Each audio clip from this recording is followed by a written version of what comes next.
시장은 미국과 중국 간 관세 갈등이 해소될 수 있을지를 놓고 촉각을 곤두세우고 있습니다. 도널드 트럼프 미국 대통령은 또 한 번 관세를 옹호하는 발언을 내놨지만 지지율이 역대 최저로 떨어지며 고심하는 분위기가 역력합니다.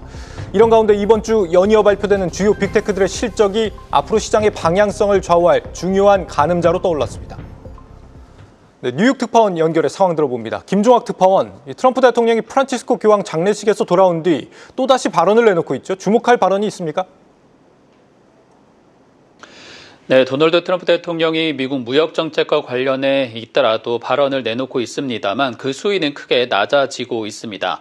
트럼프 대통령은 오늘 자신의 소셜미디어인 트루스 소셜을 통해 관세를 통한 세수가 본격적으로 들어온다면 많은 사람들의 소득세를 대폭 낮춰주거나 완전히 없앨 수도 있다고 밝혔습니다. 오늘 뉴저지 인근 자신의 골프클럽에서 워싱턴으로 돌아가기 전 기자들과의 인터뷰에서도 시간이 다소 걸릴 수 있다면서도 감세안에 힘을 실었습니다. 미국이 무역 정책으로 다른 동맹국들에게 부담을 주고 있다는 비판과 관련해서는 바티칸에서 다른 외국 정상들이 먼저 다가왔다며 아주 훌륭한 관계를 맺고 있다라고 해명하기도 했습니다.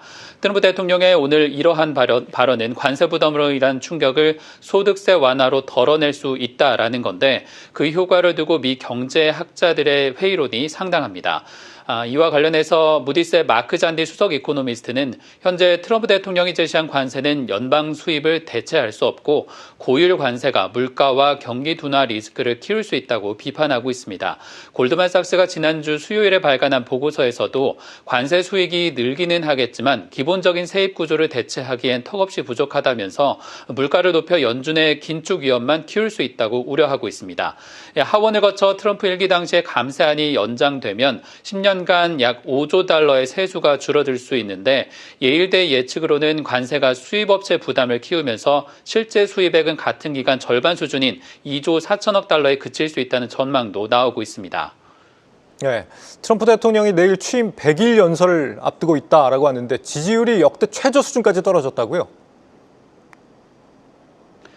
네, 트럼프 대통령이 지난 1월 20일 취임한 뒤 100일째를 맞이하면서 여러 여론조사가 나오고 있습니다. 워싱턴 포스트, CNN, 폭스뉴스 등에서 이러한 지지율 조사를 쏟아내고 있는데 워싱턴 포스트가 ABC 뉴스와 입소스 등과 함께 지난 18일부터 일주일간 진행한 설문조사, 여론조사를 보면 트럼프 대통령에 대한 긍정적인 응답은 39%, 부정적 응답이 55%를 차지했습니다.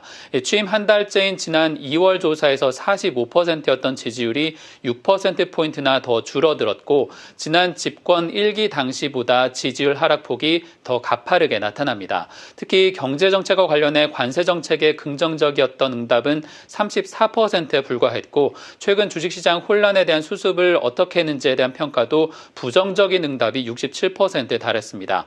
취임 100일간 137건이 넘는 행정명령과 전 세계 교역국을 상대로 한 상호관세 부과 등 정책에 속도를 냈지만 시장 혼란의 수습 방식과 연방정부 인력 감축 등 부정적인 평가가 더 많았던 겁니다. 이런 상황이지만 스콧 베센트 미 재무장관은 이날 ABC 뉴스와의 인터뷰에서 미국의 국채 시장은 안전하고 여전히 견고하다라고 말하면서 시장의 혼란 역시 통계적인 소음에 불과하다고 설명했습니다. 베센트 장관은 트럼프 정부의 전략은 최종 목표를 제시하지 않는 일종의 전략적 불확실성이라면서 중국과의 협상 여부에 대해서도 입을 열었습니다. 이 부분을 직접 발언으로 들어보겠습니다. Their business model is predicated on selling cheap, subsidized goods to the U.S. And if there is a sudden stop in that, they will have a sudden stop in the economy, so they will negotiate. 네, 안에서는 지지율이 받쳐주질 않고 밖에서는 중국이 호락호락하지 않은 상황인데 과연 이대로 정책이 강행될 수 있을지 의문이 듭니다.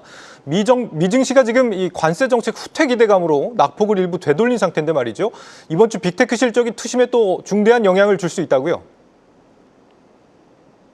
네, 트럼프 대통령이 발언 수위를 낮춘 상태에서 결국 실적이 시장을 좌우할 전망입니다. 현재 시간으로 수요일 한국 기준으로는 목요일 오전부터 대형 기술 기업들의 실적에 따라 시장 흐름이 크게 바뀌게 됩니다. 마이크로소프트와 메타를 시작으로 이튿날엔 애플과 아마존이 연이어 실적을 공개합니다. 팩트셋에서 컨센서스를 집계한 보고서를 기준으로 월간은 현재 이들 기업의 연평균 이익 성장률을 16%, 지난해 약 절반 수준으로 낮춰 잡고 있습니다. 있습니다. 반면 S&P 500 소속 7개 종목을 뺀 나머지 기업들은 작년보다 이익 증가폭을 키워 전년 대비 7.8% 성장할 것으로 보고 있습니다. 문제는 대형 기술 기업들의 인공지능 인프라 투자가 정체되는 데다 관세로 인한 공급망 충격으로 인해 가이던스에 대한 예측이 사실상 중단된 상태라는 점입니다. 뱅크 오브 아메리카의 마이클 하튼의 수석 전략가는 이러한 시장 상황과 관련해 현재 정부 정책과 연준이 결국 시장을 좌우할 것이라고 진단합니다. 국채금리 급등 이후 정책 완화 신호가 먼저 나타났고 다음 달 초에 연준의 통화정책회의에서 나올 금리 인하 신호 그리고 미중 간의 협상 여부가 있어야만 시장의 추가 회복이 가능하다라는 전망입니다. 지금까지 뉴욕에서 전해드렸습니다.